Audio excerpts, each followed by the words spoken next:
Every story has a turning point, and healing changes everything.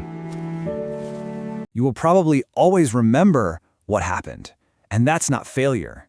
Wow. Think about how immediately that lifts the pressure off, right? So often we put this massive burden on ourselves when we're trying to heal. Imagine our young man sitting calmly in a peaceful bedroom, the morning light just streaming in as he gently holds an old, painful photograph. He isn't overwhelmed. He's just reflective.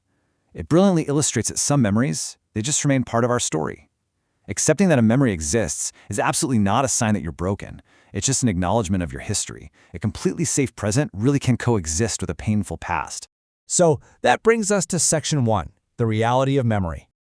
So often we approach recovery with this sort of battle mindset. We think we literally have to eradicate our memories to be well. But we're not erasing a hard drive here. We're learning to live a really vibrant life right alongside our experiences. And that leads to a crucial definition of healing. It doesn't mean the memory disappears. It means it stops running your life. This is a massive paradigm shift. The goal is not amnesia.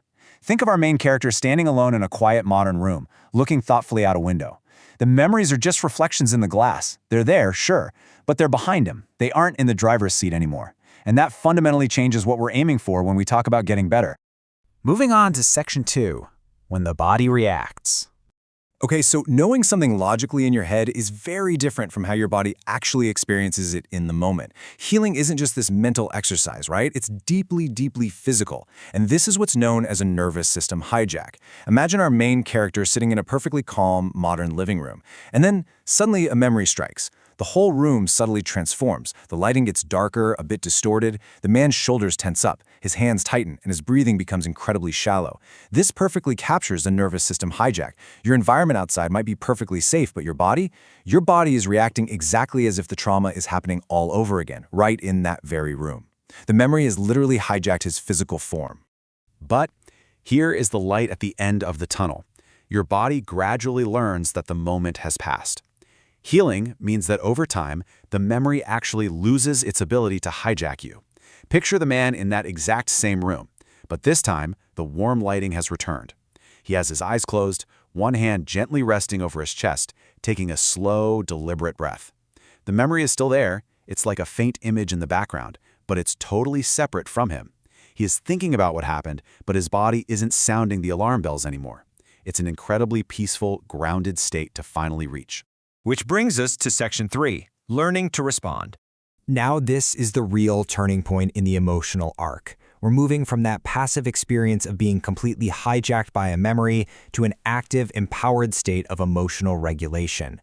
There is a huge, profound difference between reacting and responding.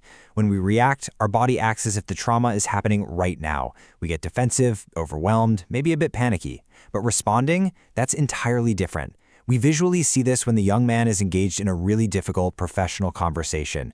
Instead of getting defensive or overwhelmed, he just maintains calm eye contact. His body language communicates self-awareness and confidence. He is choosing his behavior rather than letting his activated nervous system choose it for him.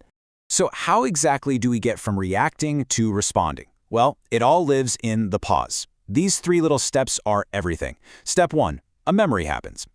That's completely out of your control. But then, step 2, you take a deliberate breath. You literally just create space. And in that newly created space, we have step 3. You choose your response. Healing really means you find that absolutely vital pause between what happens to you and what you decide to do next.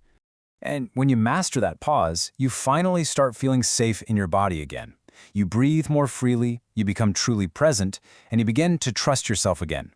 Visually, we see our character outdoors, just walking peacefully through this gorgeous green environment right during golden hour. The sunlight is filtering through the trees, his shoulders are completely lowered, his posture is super relaxed. It's honestly the ultimate visual symbolism of reconnecting with your own body and finally feeling safe inside your own skin. Let's head into section 4, reclaiming your present. Once you feel safe in your body, you can truly step back into your life. But it is absolutely essential to acknowledge that healing requires time, safety, support, and crucially, not just willpower. We see this play out when the scene shifts to a warm therapeutic room where the young man is having a calm conversation with a supportive counselor. He looks heard, he looks respected, and he looks safe. The really crucial takeaway here is that if you are struggling, it's not because you aren't trying hard enough. You literally cannot willpower your way out of trauma. It takes a supportive environment, compassionate professionals, and above all else, it takes time. And that brings us to the real climax of the journey. The goal isn't to erase your past, it's to reclaim your present. Think of this cinematic closing shot here. Our main character is standing confidently outdoors at sunrise, just looking out at the horizon. And right behind him, those translucent fragments of painful memories dissolve into these soft particles and just completely disappear into the morning light. He's grounded. He's present. The message is just so clear. Yes, your story happened to you, but it absolutely does not have to control you forever.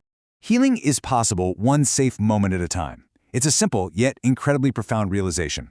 It takes this massive, overwhelming, lifelong journey and breaks it down into bite-sized, manageable pieces.